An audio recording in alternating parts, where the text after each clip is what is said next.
सनातन को जानो यात्रा और दल गुलामी मुक्त भारत अभियान के इस संयुक्त यूट्यूब चैनल पर और हर बार की तरह आज भी एक नया विषय अनुसंधान के लिए लेने पर विचार किया, जिसका कि देश में राजनीति या धर्म से किसी भी मामले में जिसमें कि धर्म का ना दिखाया जाना और अधर्म को बढ़ाया जाना प्रमाणित होता है, उस मामले को यहाँ पर लाने का उद्देश्य यही रहता है कि किसी समाचार के पीछे छुपे हुए उन कारणों और आधारों को प्रकाश डाला जाए, जिससे कि देश की अधिकांश आबादी अनजान बनी रहती है। क्योंकि कई मंचों द्वारा देश के राजनेता और धर्मगुरु अपने ढोंग पाखंड को जारी रखने के लिए धर्म की आड़ में, या ऐसे राजनेता जो अधर्म को बढ़ावा देते हैं लेकिन सामने से बहुत ही स्वयं को अच्छा दिखाने के लिए ऐसे ऐसे बयान और भाषण देते हैं जो कि सनातन विरोधी और कहीं ना कहीं किसी के भी हित में नहीं होते, सिवाय उन राजनीतिक दलों और उन ढोंगी धर्मगुरुओं के हित में ही होते हैं। तो आज का जो समाचार है वो है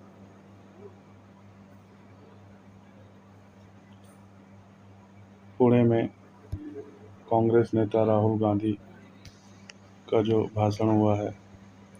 तो इसमें समाचार अमर उजाला का आज 23 अगस्त 2026 का लड़कियों का आज़ाद होना जरूरी, कांग्रेस नेता ने कहा मनुस्मृति महिलाओं को दबाने का माइंडसेट। कांग्रेस नेता राहुल गांधी ने पुणे में छात्रों की गूंज कार्यक्रम में कहा कि देश की लड़कियों का आज़ाद होना जरूरी है। भारत की सबसे बड़ी ताकत करीब 70 करोड़ महिलाओं के अनुभव, कल्पनाएं और सपने अलग अलग हैं। महिलाओं की पहचान केवल बेटी, पत्नी या मां के रूप में नहीं होनी चाहिए। राहुल ने मनुस्मृति का उल्लेख करते हुए कहा, इसमें महिला को बचपन में पिता, युवावस्था में पति और पति की मृत्यु के बाद बेटे के अधीन रहने की बात कही गई है। उन्होंने इसे शर्मनाक बताया। राहुल ने कहा कि आप किसी की नहीं हैं, सिर्फ अपनी है। उन्होंने कहा, महिलाओं के पिता, भाई, पति, बेटे से रिश्ते जरूर होते हैं, लेकिन इन रिश्तों से उनकी पूरी पहचान तय नहीं होती। राहुल ने कहा कि महिलाएं पेशेवर खिलाड़ी कई दूसरे क्षेत्रों में आगे बढ़ रही हैं, फिर भी उनकी पहचान अक्सर पुरुषों से जुड़े रिश्तों के आधार पर तय की जाती है। इस कार्यक्रम में सिर्फ छात्रों को ही बुलाया गया था। इस दौरान छात्राओं ने राहुल से जुड़े नारे लगाए। इससे पहले परिवार में हिस्सा नहीं मांग सकती महिलाएं। राहुल ने एक और महिला से कहा कि और आपका भाई हिस्सा मांगता है तो उसे अधिकार कहते हैं, अगर आप मांगे तो इसे हिस्सेदारी कहा जाता है। परिवार यही चाहता है कि आप एक महिला 9 से 5 की जॉब करे, वापस आकर घर का काम करे, खाना बनाए, बच्चे संभाले। महिलाएं परिवार में हिस्सा नहीं मांग सकती। महिलाओं के खिलाफ 3 तरह से हिंसा की बात राहुल गांधी ने कही।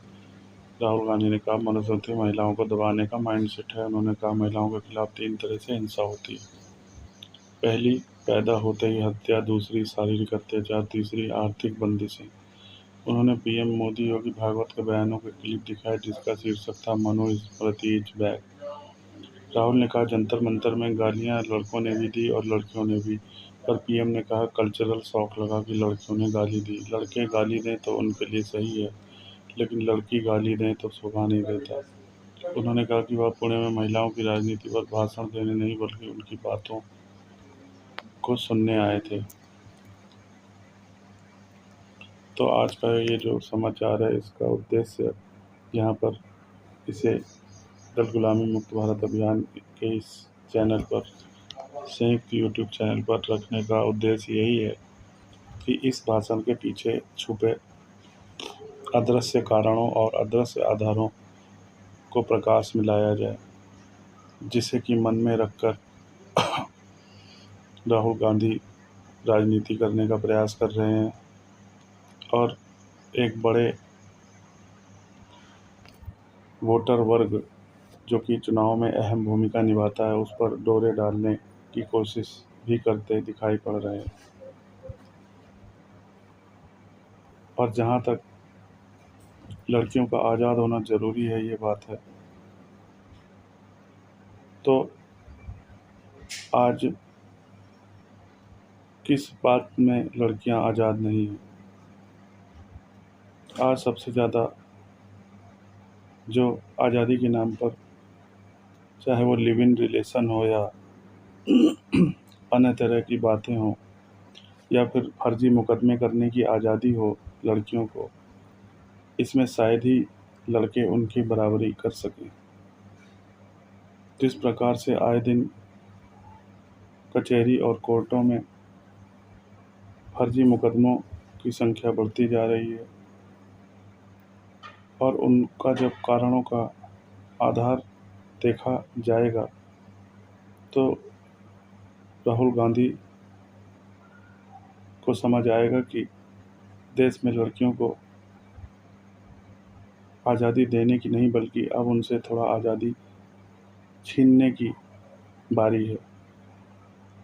और ये आज़ादी इस रूप में छीनी जानी चाहिए कि वो किसी पर भी कुछ भी आरोप लगाकर उसे फर्जी मुकदमों में फंसा रही हैं।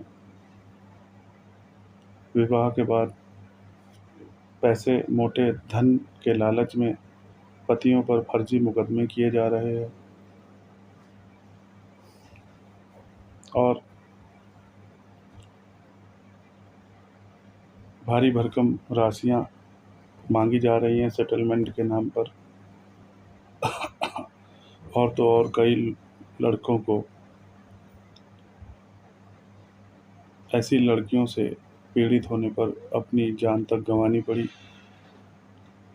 हाल के कई केस हमारे सामने बीते, लेकिन किसी राजनीतिक दल के मुंह से, और ख़ास करके राहुल गांधी जो आज लड़कियों की आज़ादी की बात कर रहे हैं, इनके मुंह से हमने नहीं सुना कि कितनी लड़कियों की आज़ादी, फर्जी मुकदमे करने की आज़ादी, फर्जी शिकायत करने की आज़ादी को लेकर कितने युवा आज इस देश में पीड़ित हैं। और केवल युवा ही नहीं बल्कि वो महिलाएं भी पीड़ित हैं जो इन पुरुषों के घर परिवार में रहती हैं, चाहे वो उनकी माताएं हों या उनकी बहनें हों। क्या राहुल गांधी के लिए केवल घर की बहुएं ही स्त्री पक्ष के रूप में समझी जा रही हैं? क्या वो उन महिलाओं पर ध्यान नहीं देंगे जिनके की घर के लड़कों पर, पुरुषों पर फर्जी मुकदमे किए जा रहे हैं और इससे उसी घर की महिलाएं और उसकी ही पुरुष की बहनें पीड़ित हो रही हैं? वास्तव में आज राजनेता इसी तरह की मूर्खता करके भारत को एक ऐसी समस्याओं के जाल में ले जा रहे हैं जिससे कि बाहर निकलना अत्यंत कठिन होता जा रहा है। और रही बात मनुस्मृति को वापस लाने की, तो मनुस्मृति को वापस लाने का समर्थन हम भी नहीं करते और ना ही हमने कभी मनुस्मृति का समर्थन किया है। हाँ, कुछ मामलों में मनुस्मृति में सही भी लिखा है, इससे हम इनकार नहीं करते, लेकिन कई बातें मनुस्मृति की गलत भी हैं, जिसमें कि सबसे पहली बात तो यही है कि हर स्त्री को मनुस्मृति ने देवी का स्वरूप माना है, जबकि वास्तव में ऐसा नहीं होता, न कभी हुआ है। हमने देखा कि कैसे कृष्ण को मारने के लिए पूतना भी देवी का रूप बनाकर ही गई थी और परिणाम सबके सामने आया। उसने दुग्धपान के बहाने कृष्ण को गोद में उठाया और आकाश गमन करने लगी,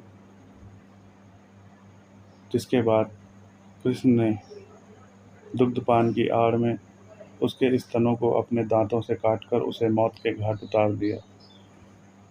ये एक घटना हमें दिखाती है कि सभी स्त्रियां देवी का रूप नहीं होती, न पहले कभी रही हैं।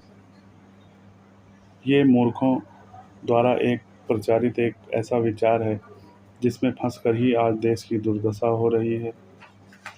और अगर इसका हमें प्रमाण चाहिए तो कभी राहुल गांधी जी को कोर्ट कचहरियों के चक्कर लगाने चाहिए, जहां पर खुलेआम देखा जा सकता है कि महिलाएं धन के लालच में किस हद तक जाने को तैयार देखी जा रही हैं। किसी को करोड़ों रुपए भत्ता चाहिए तलाक के नाम पर, किसी को मेंटेनेंस के नाम पर लाखों और करोड़ों का राशियां चाहिए। तो जब हम किसी एक पक्ष किसी समस्या पर बात करें तो कम से कम हमें उन समस्याओं से संबंधित उन मामलों को नहीं छोड़ना चाहिए जो कि आज इस देश में समस्या का बड़ा कारण है। लेकिन राजनेताओं द्वारा केवल वोट बैंक की राजनीति में डूबकर कई बार ऐसे व्याख्यान देखने में आते हैं जिसमें कि हम वो किसी एक वर्ग को साधने के लिए ऐसी बातें बोलते हुए दिखाई पड़ते हैं ताकि वो पूरा वर्ग उसके दल के गुलामी में आकर चूर हो जाए और उसे ही वोट देकर सत्ता में बना रहने के लिए तैयार करे। तो जैसा कि इस मामले में भी हुआ और यही मुख्य कारण था इस समाचार को यहाँ पर उठाने का। तो राहुल ने मनुस्मृति का उल्लेख करते हुए कहा, इसमें महिला को बचपन में पिता, युवावस्था में पति और पति की मृत्यु के बाद बेटे के अधीन रहने की बात की गई। उन्होंने इसे शर्मनाक बताया। तो राहुल गांधी द्वारा जिस प्रकार से महिला को अधीनता में ना रहने की बात की गई है, तो वास्तव में सनातन में महिला को अधीनता में इसलिए ही रहने की बात की गई है कि ये महिला के ही हित में है, क्योंकि महिला जो कि चंद्रमा, जो हमारा खगोलीय पिंड है चंद्रमा, उसकी ऊर्जा को डिनोट करती है, उसकी ऊर्जा को दिखाती है।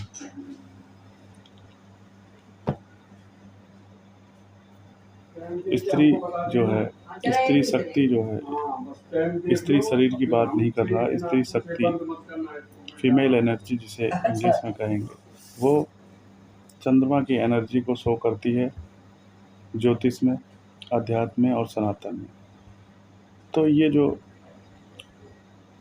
बात है, इसी के कारण स्त्री को अधीनता में रहने की बात की गई है। और अगर हम देखें तो लक्ष्मी और विष्णु की जो अगर हम मूर्ति का अवलोकन करेंगे तो उसमें देखने में आएगा कि महिला पुरुष के ही अधीन में रहती है। हालांकि यहाँ पर लक्ष्मी विष्णु का अर्थ पुरुष महिला से नहीं है, बल्कि माया और धर्म के रूप में दिखाया जाता है और होता है। तो अगर हम आज जो समस्या है वो इसीलिए है कि स्त्री अधीन नहीं रहना चाहती और उसे आज़ादी के नाम पर जब हम छूट देने की कोशिश करते हैं या उसे आज़ादी देने की कोशिश करते हैं तो इसका नकारात्मक प्रभाव ये होता है कि माया का स्वरूप होने के कारण स्त्री चंचल होती है और भटकाव में फंस जाती है। और इसी का नतीजा है कि आज 4-4 बच्चों की जो माताएं हैं वो भी कहीं ना कहीं गलत रिश्तों में लिप्त हो रही हैं। और लिव इन के नाम पर देखा जा रहा है कि हर 6 महीने और साल भर में कुछ स्त्रियां नए नए पतियों की तलाश में जीवन गुजार रही हैं। तो स्त्रियों द्वारा स्वयं अगर छूट का समर्थन किया जाता है तो ये स्वयं उनके ही हित में नहीं होता, ये हमेशा ध्यान रखना चाहिए। यहाँ अधीनता का मतलब ये नहीं है कि स्त्रियों को गुलाम बनाया जाए या स्त्रियों पर अत्याचार किए जाए, लेकिन अधीनता का मतलब सिर्फ ये है कि उन पर देख रेख, वो स्वयं में आज़ादी ऐसी ना लें कि उनका जो मन करे वो वही करें। कम से कम सलाह लेने वाला एक व्यक्ति, भरोसेमंद व्यक्ति अपने पास रखें और जिसे वो कई समय पर आजमा चुकी हों कि ऐसा व्यक्ति उन्हें उनके हित में ही सलाह देता है या दे सकता है। और जहाँ तक ये परिवार में हिस्सा मांगने की बात है कि राहुल ने महिला से कहा कि एक भाई अपना हिस्सा मांगता है तो उसे अधिकार कहते हैं और आप मांगे तो हिस्सेदारी। तो राहुल को समझना चाहिए कि विवाह के बाद स्त्री कोई भी स्त्री घर से विदा होती है और ससुराल जाती है, लेकिन जो उसका भाई है वो हमेशा उसी घर में बना रहता है। और आगे चलकर माता पिता की देखभाल की बात हो या अन्य कोई बात हो, सारी देख रेख भाई के ही कंधों पर होती है। इसलिए जब बहन अपना अधिकार मांगने की बात करे तो उसे इससे जुड़ी जिम्मेदारियां भी निभानी चाहिए और उसे देखना चाहिए कि क्या वो ससुराल से अपने माँ बाप का देखभाल उसी प्रकार कर सकती है जिस प्रकार की उसका भाई अपने घर में रहकर अपने माता पिता की देखभाल करता है। निश्चय ही अगर महिलाएं इस बात को गौर करेंगी और ये राहुल गांधी जी भी अगर इस बात को देखेंगे तो उन्हें पता चलेगा कि विवाह के बाद हिस्सा बहनों द्वारा, लड़कियों द्वारा अपने घर परिवार से हिस्सा मांगना उचित नहीं है। भाइयों की बराबरी करके जिस प्रकार से भाई अपने माता पिता की संपत्ति में हिस्सेदार होते हैं, उस प्रकार से अगर बहनें भी माता पिता से की प्रॉपर्टी में हिस्सेदार बनेंगी तो उन्हें माता पिता के लिए वो जिम्मेदारियों का भी निर्वहन करना होगा जो कि उनका भाई अपने माता पिता के साथ रहते हुए करता है। तो वास्तव में अगर हम देखें तो समस्याएं बातों में नहीं बल्कि दिमाग में है, क्योंकि हम स्थितियों का और परिस्थितियों का पूर्ण रूप से आकलन ही नहीं करना चाहते, जबकि स्थितियां हमारे सामने खड़ी होती हैं। लेकिन ऐसी नासमझी भरी बातें करके हम आज़ादी आज़ादी चिल्लाकर केवल परिवार में विकृतियां और धर्म के नाम पर केवल मूर्खता और कानून के नाम पर केवल मूर्खता फैलाकर आगे बढ़ने का प्रयास करते हैं। और हमारा उद्देश्य एकमात्र यही रहता है कि हमें बस वोट बैंक हम महिला वर्ग को बना लें और ज़्यादा से ज़्यादा महिलाओं के वोट प्राप्त करके अपनी सरकार बना लें। तो ये सब जो ओछी और छिछली बातें राहुल गांधी द्वारा की गई हैं कि परिवार में हिस्सा नहीं मांग सकती महिलाएं, बिल्कुल नहीं मांग सकती और ये उचित भी है। और ये महिलाएं स्वयं देख सकती हैं, अगर यहाँ बताए कारणों पर वो गौर करेंगी तो उन्हें खुद समझ आ जाएगा कि वो हिस्सा क्यों नहीं ले सकती और भाई की तरह अपनी माता पिता की संपत्ति में हिस्सेदार नहीं हो सकती। ये भी एक सत्य है जिसे स्वीकार करना होगा और करना भी चाहिए। तीसरी बात आती है महिलाओं के खिलाफ 3 तरह की हिंसा। तो राहुल गांधी ने कहा कि मनुस्मृति महिलाओं को दबाने का माइंडसेट है। हाँ, मनुस्मृति में कुछ बातें हैं जो दबाने का बात करती हैं, इसलिए हम सनातन गुरजानु यात्रा में मनुस्मृति का पूर्ण रूप से समर्थन नहीं करते। ये बात हम पहले भी कई वीडियो में कह चुके हैं। और पैदा होते ही हत्या, दूसरी शारीरिक अत्याचार, तीसरी आर्थिक बंदिशें। तो राहुल गांधी अगर महिलाओं से जुड़ी किसी बात पर ध्यान आकृष्ट करवाना चाहते हैं तो इसमें उनका स्वागत है, लेकिन उन्हें महिलाओं द्वारा जो आजकल शोषण किया जा रहा है उस पर भी तो ध्यान आकृष्ट कराना चाहिए। किस प्रकार से महिलाओं के द्वारा फर्जी मुकदमे किए जा रहे हैं, फर्जी घरेलू हिंसा के मामले दर्ज करवाए जा रहे हैं, किस प्रकार से झूठी शिकायतें थानों में की जा रही हैं केवल ब्लैकमेलिंग करने के लिए। तो क्या राहुल गांधी इसे सही मानते हैं? वास्तव में राजनेता अगर न्यायप्रिय या न्यायिक मानसिकता से कार्य करें तो इस देश में आधी से ज़्यादा समस्याएं हल हो जाएंगी और उनके लिए कोर्ट कचहरी में नहीं जाना पड़ेगा। लेकिन राजनीतिक दल केवल वोट बैंक के लिए कार्य करते हैं, इसलिए वो अगर महिलाओं को वोट बैंक बनाना चाहेंगे तो केवल महिलाओं के पक्ष में ही सारी बातें प्रचारित करेंगे, और अगर वो किसी अन्य चीज़ को वोट बैंक बनाना चाहेंगे तो उसके सारी पक्ष वाली ही बातें आगे लाएंगे, बल्कि उसकी नकारात्मक बातों को वो छुपाते प्रतीत होते हैं। तो ये दिखाता है कि राजनीतिक दलों के द्वारा ही आज देश में सबसे ज़्यादा समस्याएं इसीलिए पैदा हो रही है, क्योंकि राजनीति हमेशा एक पक्ष की बात करती है।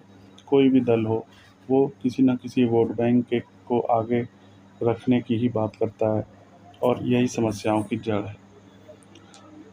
और राहुल ने कहा कि जंतर मंतर में गालियां लड़कों ने भी दी और लड़कियों ने भी, पर पीएम ने कहा कल्चरल शॉक लगा कि लड़कियों ने गाली दी। ठीक है, कल्चरल शॉक लगा, ये अच्छा है, लेकिन राहुल गांधी को ये भी तो मानना चाहिए कि जब वो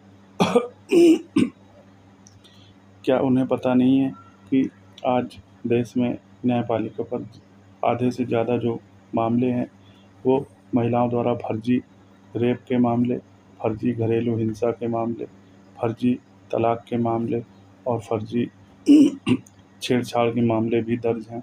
क्या राहुल गांधी इसका आकलन नहीं करना चाहिए ऐसी सभाओं को संबोधित करने से पहले? और अगर वो जानते हैं तो उन्हें इस बात को जिक्र अवश्य करना चाहिए, अन्यथा यही माना जाएगा कि वो केवल बरगलाने का कार्य कर रहे हैं देश को, और इसका वास्तविकता से कोई भी लेना देना नहीं है। और अगर हम ऐसे राजनेताओं को अपना राजनेता चुनते हैं या उन्हें सत्ता में लाते हैं तो ये बेहद ही देश के लिए ही नुकसानदायक होगा, और अंततः देश और समस्याओं में घिरता चला जाएगा।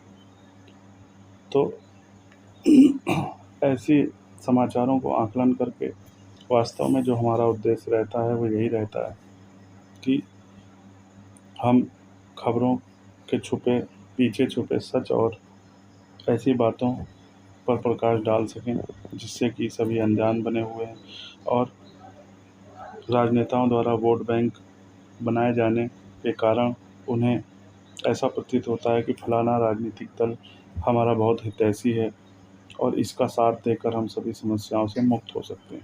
लेकिन उसे समझना चाहिए कि राजनेताओं के लिए केवल वोट बैंक मायने रखता है, उनके लिए घर परिवार टूटे तो टूटे, उससे उन्हें मतलब नहीं रहता। इसलिए नागरिकों को दल गुलामी से बचकर ऐसी चीज़ों के पूर्ण आकलन के लिए इस चैनल पर आना चाहिए, और समय समय पर ऐसे समाचारों के माध्यम से जो चीज़ें सामने लाई जाएंगी उन पर विचार करना चाहिए, ताकि वो ऐसी चीज़ों की तरफ बढ़ें जिनसे कि उनका भविष्य अच्छा हो, ना कि ऐसी चीज़ों की तरफ बढ़ें जिनसे कि राजनेताओं और राजनीतिक दलों और राजनेताओं के घर परिवारों का ही भविष्य उज्ज्वल दिखाई पड़े, लेकिन नागरिक तमाम समस्या में उलझें और सनातन कमज़ोर हो।